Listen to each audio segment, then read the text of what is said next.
Welcome back to ReadingBear. Today, we will take a look at some new ProRevenge stories. And if you enjoyed my content, please don't forget to subscribe to my channel and post some bear emojis in the comments. Let's go! The first one is titled, My Ruin Rightfully Ruined a Warrant Officer's Career. My friend was stationed in Korea at the time on a 3-year tour. His wife is Korean when a new warrant officer came in approx 6 months after his arrival. My friend never really cared for this officer, however he dealt with it. It was a known fact within the office that this officer was married with a family back in the States. Well, shortly after arriving in Korea, the warrant officer met a young 20-year-old Korean girl who he began dating. They dated quite a bit and everyone kind of turned a blind eye. This is actually illegal in the military. Before I say anything, please note I married a lovely Korean woman and I am very happy with her and think Korean people are great. With this being said, because of how Korean society treats school education, young Korean people generally lack the relationship maturity when it comes to dealing with the opposite sex. As an American, dating at 14 to 15 years old is not uncommon. My first girlfriend, Kiss, was at 13. I don't think that unusual. My wife's first boyfriend, Kiss, was at 21 and most of her friends are right around that age group. Many Korean girls that I know first boyfriends, Kiss, came in around the age of 20 to 22 years old. Which means this girl's first boyfriend was this officer. She didn't have the relationship maturity, experience to see everything. Not saying Korean people are immature, however I just thought that point needs to be clarified. In fact, they are very hard-working. Well, it really surprised everyone, especially my friend, when this officer proposed to this girl. My friend got extremely worried at this point. What was this guy doing? Was he really this stupid? Well, he still turned a blind eye. It was time for the officer to go back home. By this time the girl had moved all of her stuff to the officer's home. The officer had all of her belongings packed up and sent back to America. The officer brought the girl to the airport to get on the flight. This girl went out and got her passport, told her parents she moving to America, and dropped everything in her life for this guy, who she didn't even know he was married. Well, they get to the airport, and it's her first time at the airport.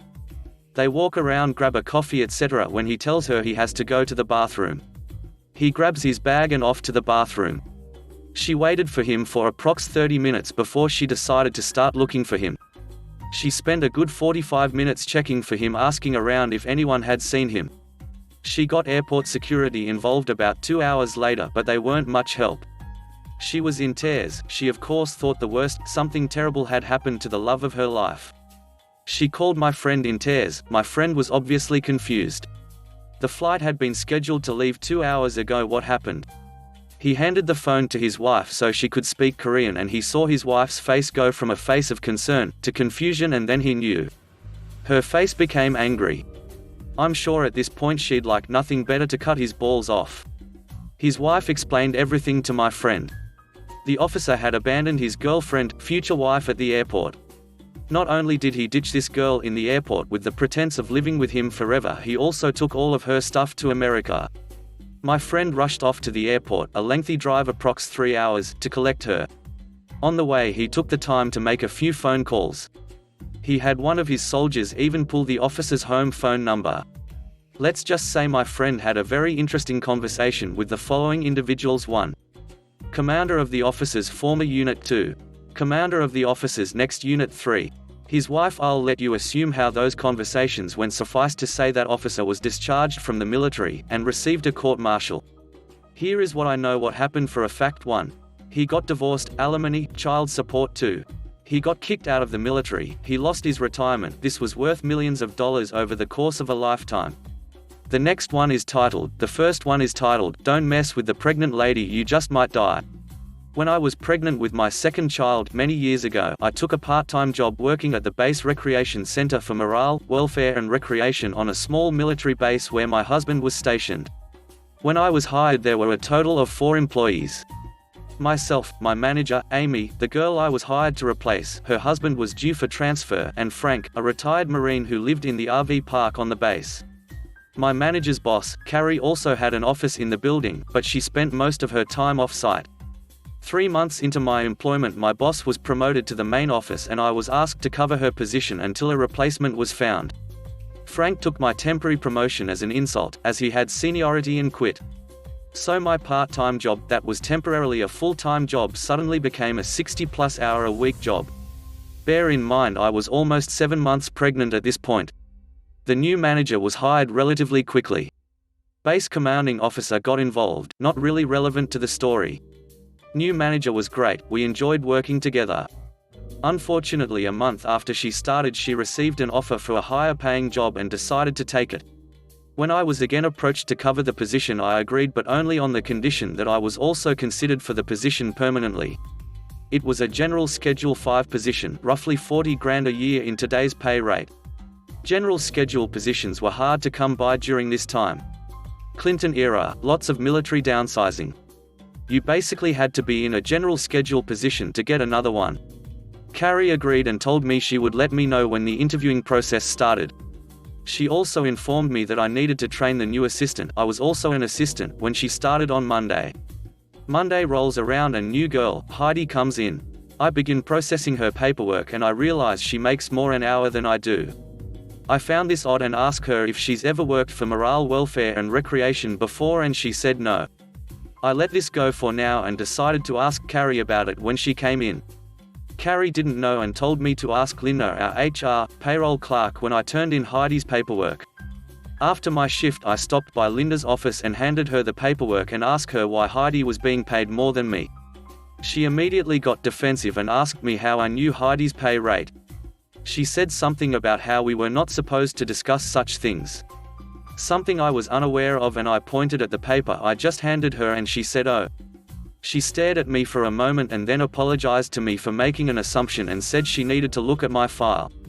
I said fine, I could wait. She stared at me again and then stood up suddenly and went over to a filing cabinet. Yes, we still used hard copies. It's the government, they love paperwork. She pulled out my file, brought it back to her desk, flipped through it a couple times, then typed on her keyboard and said, "Oh. It seems there was a cost of living raise." I asked why I wasn't also given this raise and she said it must have been a clerical mistake and she was fixing it right then. I thanked her and left. 3 weeks later, when Carrie comes into the center and informs me that they've found a replacement manager and she was starting the next day and I would need to train her. I was shocked. I said, "Replacement, when did they start interviewing?" "Last week." "Didn't Linda call you?" "No, no one called me." She apologized and said there was nothing she could do about it, but if I wanted to make a complaint I would need to speak with our regional manager, Carrie's boss. I was livid. When I got off work I went over to my best friend's house and she told me she'd already heard about what happened. It was a really small base. My best friend worked for the base contractor as their lead purchaser. She pretty much knew everything that happened on base. She said the girl they hired was one of the waitresses at the officers' club and she had quite a reputation. Everyone on the base called her USO Sally. She suggested I talk the Master Chief for advice on how to handle the situation. My husband at the time wasn't as supportive of that idea. He didn't like to rock the boat. He said they probably hired someone else because I was about to go on maternity leave and I should just let it go. I told him I would take a couple days to think it over. I spent the next 3 days attempting to train what I can only call the flakiest person I have ever met. She would come into the center for an hour or two at a time and then leave for several hours before coming back for an hour or two. I took at least 8 messages for her from 5 different men. One of them informed me he was in Japan and wanted to know when I expected her back. No, we did not do any work with any bases in Japan, they were all personal calls. On the second day her ex-husband showed up looking for her while she was out and asks if he could leave their son with me because he had to go to work. By day 3 I'd had enough and went to the Master Chief. Master Chief listens to everything, including the pay discrepancy, and says he'll look into it and get back to me. The next day before I even get to work at 10, Carrie calls me and asks me to come into the main office. When I get there it is suggested that I finish the week and then go on maternity leave. I ask why and am told that I went outside of the chain of command by involving the Master Chief and that was unprofessional. By this point I am so angry I told them that I would turn in my keys at the end of the day and I went back to the Master Chief. He was upset and said was the chain of command. Several weeks later I'm in the hospital after having my son and my best friend comes into my room and says, "Oh girl, you will not believe what happened." Linda, the HR, payroll clerk, and her husband, he was the manager of the officers' club, were arrested for embezzlement. That cost of living raise I didn't get. Master Chief had requested an accounting audit of the entire department. When they went to arrest them, Linda's husband had a heart attack and had to be taken away in an ambulance. The day I got home from the hospital, I got a phone call from our regional manager, and she thanked me and told me that if I wanted the job, it was mine. I suggested they hire Heidi for the position. She was a single mum with 2 kids. They took my advice. Lol. I also got some ridiculous letter from our fleet admiral thanking me for my service. The next one is titled, "It's Not Wise to Be Rude to Your Ride to the Airport." This was around Thanksgiving 2015. My family gets together at a rural-ish cabin. I had agreed to give my younger sister a ride to the airport on Sunday, since she was on a short break from college and had important classes and tests to get back to after Thanksgiving. I'd also agreed to lock up the cabin for my parents, since they had to leave on Saturday to get back to pressing work matters. During the post-dinner bullshitting on Thanksgiving, my sister decided to give me crap about the bad couple months I'd had. A long-term girlfriend of mine and I had broken up, and the company I worked for folded. This went beyond normal sibling crap flinging, including her saying something to the effect of, "Who'd date or hire a worthless failure loser like you anyway, bitch? Your girlfriend was probably ducking your boss and dumped you both when she learned you were both failures." She was called out on her crude remarks by several family members, but refused to apologize. I seemingly let it slide. I had plenty of emergency funds. Had a few job prospects lined up, was hired shortly after and got a nice salary bump, actually, and was okay with being single. Her vehemence was out of left field though, and uncalled for. Sunday morning, I waited for her in the kitchen with a bottle of Jack Daniels. "Hey, Heather," I said when she entered the kitchen. "Wanna apologize for your shitty comments the other night?" She laughed. "About your being a dickless failure?" "Nope. Now let's get going, I have a flight to catch." "Fair enough," I responded, and poured myself a double, then knocked it back. "What the hell are you doing?" she screamed. "I have a plane to catch." "You sure do," I responded, cheerfully. I paused, and repeated the pour and slam. "Well, it looks like I've had too much to drink to drive. I guess we'll have to wait until you're ducking civil, won't we?" She put her phone and screwed with it for a few seconds before I said, "There aren't any cab companies or Ubers around here. I'm your only ride. So you can apologize for being an idiot, or you can miss your flight. Duck you." I grinned and took another shot. In short, I got absolutely shit-faced. She missed her flight, missed some tests, and her GPA plummeted. It was ducking hilarious. The last one is titled, "This is America, we speak English here." This story begins when I was a freshman in HS. After school on most weekdays, I would walk to my uncle's house to babysit my little cousin. My cousin was about 2 or 3 years old at the time and liked to go to the public park that was directly in front of my uncle's house.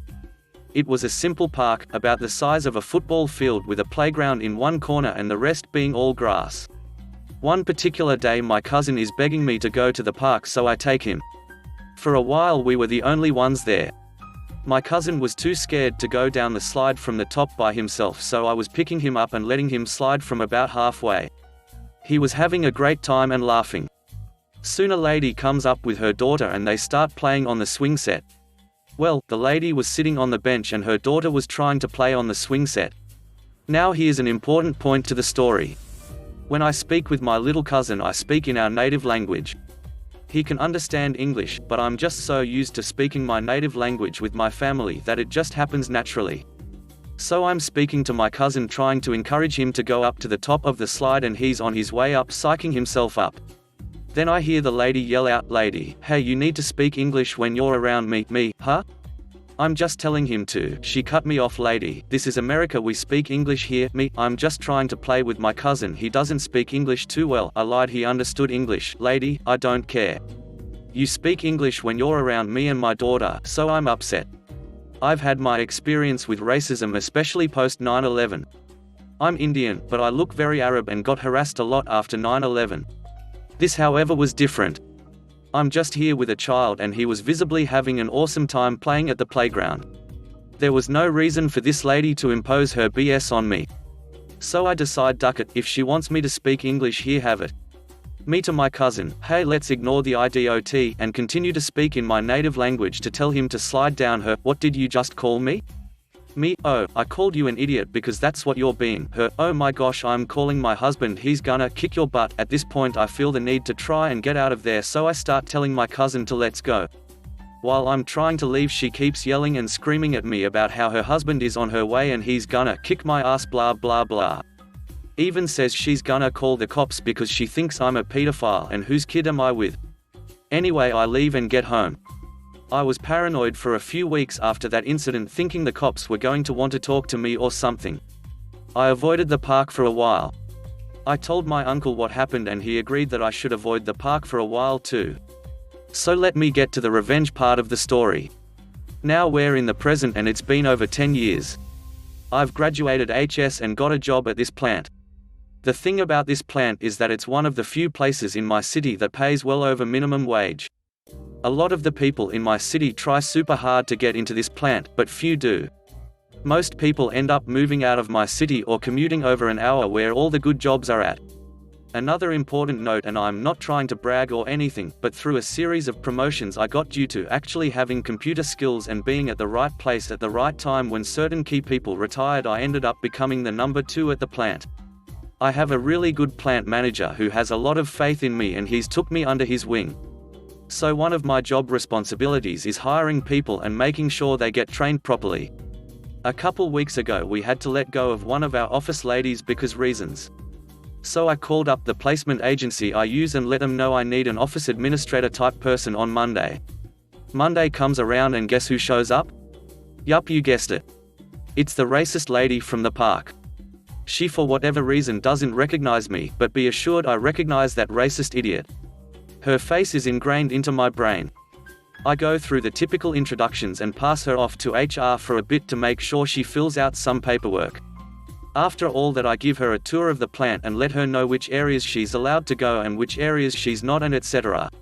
I pass her off to the ladies in the office and let them start training her. That's most of my interaction with her. I'd pop by the office throughout the week to see how she was doing and get any updates on her performance. I start to think about what I'm going to do. Do I want to keep this lady on staff? Is it even worth taking any revenge? If yes, what should I do? I finally made my decision on Thursday. See, through my conversions with her I've found out she's been wanting to get into this plant for a long time. This was like a dream job for her. The placement agency was sending her over an hour away to commute and she'd end up quitting and letting the agency know she preferred a shorter commute. I decided I'm going to lead her on and make it seem like she's going to be staying with the company and then let her go unexpectedly. So on Thursday I set up an appointment with her to finish up some training. I just had a PowerPoint presentation I went over with new employees. In the training I get to talk to her a little more and ask her if she's been living in the city for a while. She says yes, and I ask her what part. She mentions she lives near the park near my uncle's house. I let her know, oh, I used to go to that park all the time.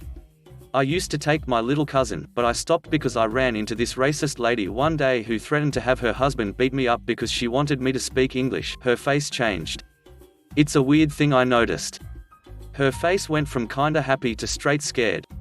I think she finally remembered me. I concluded the training and didn't say anything else. Friday came and she showed up to work. When she went to lunch I called the placement agency and told them to call her and let her know not to show up after lunch. We won't be needing her anymore. I could do this because she wasn't an actual employee, we just had a contract through the agency and didn't need any valid reason to let her go. There was also just something very satisfying about firing someone while they were at lunch. So that's the story so far. I'm sure the office ladies aren't too happy with me because they're going to have to retrain a new person starting Monday, but it'll be okay. Thanks for listening.